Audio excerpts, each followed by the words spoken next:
নমস্কার, daily wisdom with মৃগাঙ্কাতে আপনাদের সবাইকে স্বাগত। আজ সকালবেলা একটু বেরিয়েছিলাম বাজারের দিকে, কিন্তু বাজারে বেশি কিছু মাছ দেখতে পেলাম না, তাই শুধু চিংড়ি মাছ নিয়েই বাড়ি এলাম। আর অন্য কোনো মাছ আর দেখে ঠিক ভালো লাগলো না, তাই বাড়িতে এসে সবার প্রথমে চিংড়ি মাছগুলোকে ধুয়ে নিয়ে একদমই রান্না করতে বসে পড়েছি। কারণ বেশি দেরি করব না, কারণ এরপর আবার অফিসেও বসতে হবে। তাই চিংড়ি মাছগুলোকে ভালো করে ধুয়ে নুন হলুদ দিয়ে ভেজে নিলাম। আলু দিয়ে শুধু একটু হালকা করে ঝোল করব, খুব বেশি মশলা দেব না। তাই চিংড়ি মাছগুলোকে নুন হলুদ দিয়ে ভেজে রেখে তুলে রাখলাম। আর তারপর সেই কড়াইতেই কালো জিরে ফোড়ন দিয়ে তার মধ্যে আলু, পেঁয়াজ আর বাটা মশলা বলতে শুধুমাত্র টমেটো, কাঁচা লঙ্কা আর রসুন একসঙ্গে বেটে রেখেছিলাম, সেই বাটা মশলা দিয়ে একদম চিংড়ি মাছটাকে কষিয়ে রান্না করেছি। আর যেহেতু চিংড়ি মাছগুলো একটু বড় বড় ছিল, তার সঙ্গে চিংড়ি মাছের মাথাও ছিল, তা ইউটিউবে আমি অনেক এরকম ভিডিও দেখেছিলাম যে চিংড়ি মাছের মাথা বাটা খেতে বেশ ভালোই লাগে, কিন্তু কোনো দিন ট্রাই করিনি। তাই ভাবলাম আজকে যখন চিংড়ি মাছ আছে আর চিংড়ি মাছের মাথাগুলোও দেখলাম বেশ ভালো রয়েছে, তাই এসে চিংড়ি মাছের মাথাগুলো কিন্তু আমি মাছের থেকে আলাদা করে রেখেছিলাম। এদিকে চিংড়ি মাছটা হয়ে যাওয়ার পর ওই মাথাটাকে আমি বাটবো ভেবেছি, তাই বাটার জন্য পেঁয়াজ কুচি রেডি করে রেখেছি। আর চিংড়ি মাছের মাথাটা একসঙ্গে আমি রসুন, কাঁচা লঙ্কা, শুকনো লঙ্কা দিয়ে বেটে রেখেছিলাম। এবার চিংড়ি মাছটাকে একদিক দিয়ে আমি কষাচ্ছি, আর অন্য দিক দিয়ে চিংড়ি মাছের যে মাথা বাটাটা আছে সেটাও রেডি করে নেব, কারণ তাতে আমার তাড়াতাড়ি হয়ে যাবে আর তারপর আমি স্নান করে কাজে বসে পড়ব। প্রথমে ভেবেছিলাম চিংড়ি মাছের মাথাটা আগে একবার ভেজে নেব, তারপর ভাবলাম না, একসাথেই যখন কষাবো আর ভাজার দরকার নেই, তাই একসঙ্গেই মশলার সঙ্গে আমি বেটে নিয়েছিলাম। আর এদিকে দেখো আমার চিংড়ি মাছটাও রেডি হয়ে গেছে।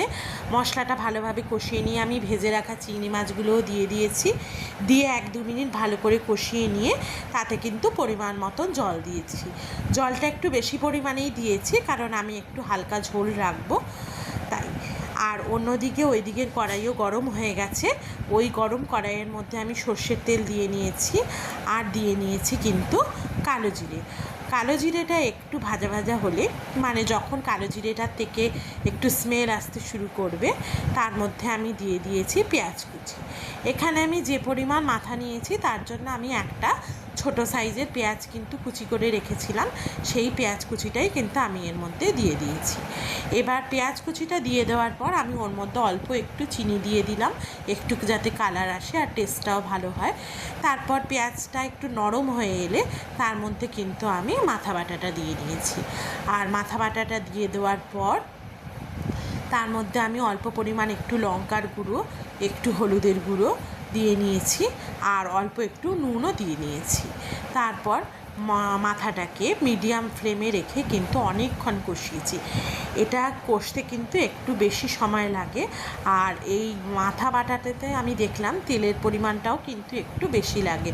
অল্প পরিমাণ তেল দিলে কিন্তু মাথার যে কাঁচা গন্ধটা সেটা কিন্তু যাবে না, আর তাহলে কিন্তু খেতে একদমই ভালো লাগবে না। তারপর আমি ফ্লেমটাকে একদম লোতে রেখে এটাকে কিন্তু 10 থেকে 12 মিনিট ধরে ভালো মতন কষিয়ে নিয়েছি। কষে যতক্ষণ না পর্যন্ত তেল ছেড়ে আসছে ততক্ষণ কিন্তু এটা রেডি নয়। তেল যখন ছেড়ে আসবে তোমরা দেখলেই বুঝতে পারবে যে মাথাটা কিন্তু বাটা একদম রেডি হয়ে গেছে। আর অন্যদিকে রান্না করতে করতে যেই সকল জিনিসগুলো টুকটাক পড়েছিল সেগুলোকেও আমি ধুয়ে নিলাম, কারণ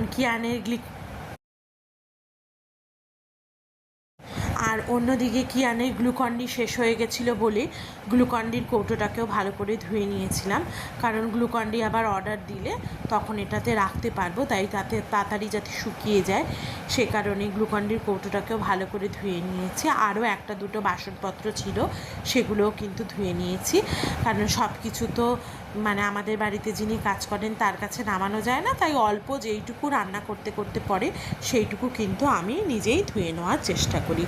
আর এদিকে আমার বাসনপত্র ধোয়া হতে হতে কিন্তু ওদিকে চিংড়ি মাছের মাথা বাটাটাও একদম রেডি হয়ে গেছে, একদমই কড়াই থেকে তেল ছেড়ে এসছে।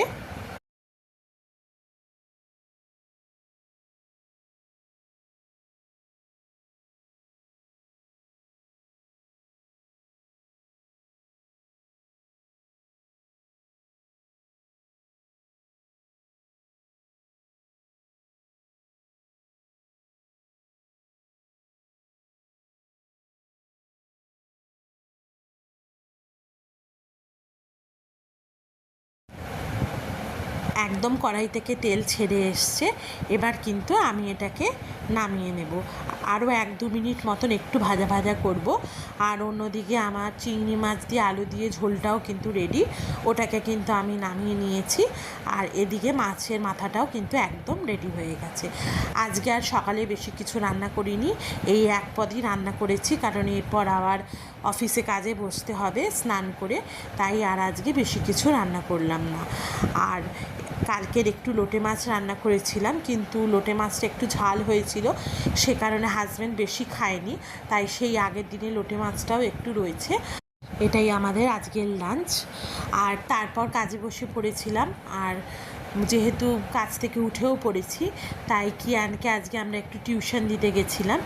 একসাথেই দুজনে মিলে বেরিয়েছিলাম, ভাবলাম যদি একটু একসাথে দিতে যাই তাহলে কিয়ানেরও ভালো লাগবে। আসলে প্রচণ্ড গরমে ও একদমই যেতে চাইছিল না, বলছিল যে মাম্মাম তুমি একটু চলো। তাই আমি বললাম ঠিক আছে, তাহলে চলো একটু তোমাকেও আমরা কোচিংয়ে দিয়ে আসি, আর আমরাও একটু এদিক ওদিক ঘুরে আসবো বলতে কোথাওই নয়, কিয়ানকে টিউশনে পড়তে দিয়ে আমরা একটু এদিক ওদিক ঘুরলাম। কাছে পিঠের মধ্যেই ঘুরেছি, আমাদের এরিয়ার মধ্যে আশেপাশের দিকটা একটু ঘুরলাম, কারণ সব সময় তো বেরোনো হয় না। আর বেরোলেই কাজকর্মের ক্ষেত্রেই বেরোনো হয়, এই ধরো বাজার করতে বা কিয়ানকে টিউশন দিতে। তাই কিয়ানকে ম্যামের কাছে একদম দিয়ে আমরা প্রথমেই ভরলাম একটু বাইকে পেট্রোল, কারণ পেট্রোলটা শেষ হয়ে গেছিলো। আর ওকে সকালবেলাই বলেছিলাম হাজব্যান্ডকে ভরতে, কিন্তু ও আর অফিস থেকে উঠতে পারেনি, সে কারণে আর ওর ভরাও হয়নি। তাই বললো চলো আমরা একসঙ্গে যাই, কিয়ানকে টিউশনেও দিয়ে আসবো, আর তার সঙ্গে সঙ্গে একটু পেট্রোলও ভরিয়ে নেব, আর এদিক ওদিক একটু ঘোরাঘুরিও করে নেব। তাই প্রথমেই চলে এলাম পেট্রোল পাম্পে, সেখান থেকে কিন্তু আমরা পেট্রোল ভরিয়ে নিলাম। আর পেট্রোল ভরানো হয়ে যাওয়ার পর আমরা সোজা একটু এদিক ওদিক ঘুরলাম। আর তোমরা দেখলেই অনেকেই বুঝতে পারবে এটা হলো দমদম রোড। এইখানে থেকে আমরা পেট্রোল ভরিয়ে নিয়ে একটু চিড়িয়ামোড় হয়ে পাইকপাড়া হয়ে একটু ঘোরাঘুরি করলাম। ঘোরাঘুরি করে তারপর ওর বাবা বলল চলো যখন বেরিয়েছি বাজারে গিয়ে একটু কিছু কিনে নিয়ে আসি। আমি বললাম আবার এখন বাজার যাবে? তো বললো এখন যখন হাতে একটু সময় রয়েছে চলো বাজারে গিয়ে যদি কিছু তোমার ভালো লাগে চলো কিনে নিয়ে আসি। তাই তারপর আমরা এখান থেকে সোজা গিয়ে দমদম স্টেশনের কাছে গেলাম। দমদম স্টেশনের যে মার্কেট, সেই মার্কেট থেকে কিছু কিনলাম। আর তার আগে আমরা দাঁড়ালাম একটা এটিএম কাউন্টারে। হাজব্যান্ড বললো একটু টাকা তুলে নিই, কারণ এখন কোনো জায়গায় গেলেই খুচরোর ভীষণ সমস্যা। আর তারপর সেখান থেকে টাকা তুলে নিয়ে গিয়ে আমরা প্রথমে একটু ফুচকা খেলাম, কারণ এই রাস্তা দিয়ে তো আর আসা হয় না, আর সবসময় আমিও থাকি না। তাই আগে যখন এই রাস্তা দিয়ে যেতাম এর কাছেই ফুচকা খেতাম, এই দাদার কাছে। আজ অনেক দিন পর দেখলাম সময়ও আছে আর দাদার এখানেও ভিড় নেই, তাই একটু ফুচকা খেয়ে নিলাম। কারণ অনেক দিনই ফুচকা খাবো ভাবছি, কিন্তু আর খাওয়াও হচ্ছে না। মাঝখানেও ভেবেছিলাম খাবো, আর খেয়ে উঠতে পারিনি, তাই এখানে একটু ফুচকা খেলাম। আর তারপর আমরা দমদম স্টেশনের দিকে চলে এলাম। স্টেশনের এখানে এসে তো দেখলাম মারাত্মক ভিড়, কারণ যেহেতু অনেকটা অফিস টাইম ছুটির সময় হয়ে এসছে, তাই প্রচণ্ড ভিড় ছিল স্টেশনে। আর স্টেশনের দিকে এসে এত শরীর খারাপ লাগছিল, গরমে একদম দম আটকে আসছিল। তাই তাড়াতাড়ি করে হেঁটে গিয়ে আমার হাজব্যান্ড একটা চিকেনের দোকানে দাঁড়ালো, ওখান থেকেও একটু চিকেন নিল। আর চিকেন নেওয়ার পর আমরা ওখান থেকে ফিরে এসে কিছু সবজি নিলাম। সবজি বলতে কিছুই না, একটু পাতিলেবু, গন্ধরাজ লেবু। এখন জানো তো লেবুর শরবত খাওয়াটা অত্যন্ত জরুরি, আর খেলে শরীরটাও বেশ ভালো লাগে। তা আমি তো কিয়ানকে রোজই একটু লেবুর শরবত করে দিই, আর আমরাও খাই। তাই এই দাদার থেকে একটু কাঁচা আম, পাতিলেবু, গন্ধরাজ লেবু, শশা এইসব কিনলাম। আর তারপর এগিয়ে গিয়ে একটু ফলও কিনেছিলাম। আর তারপর এই দোকানটার থেকে খেলাম শরবত। আর তারপর ম্যামের বাড়ি থেকে পড়ার থেকে এসে কিয়ানের আঁকার স্যার চলে এসেছিলেন। কিয়ান আঁকা একটু প্র্যাকটিস করে নিল।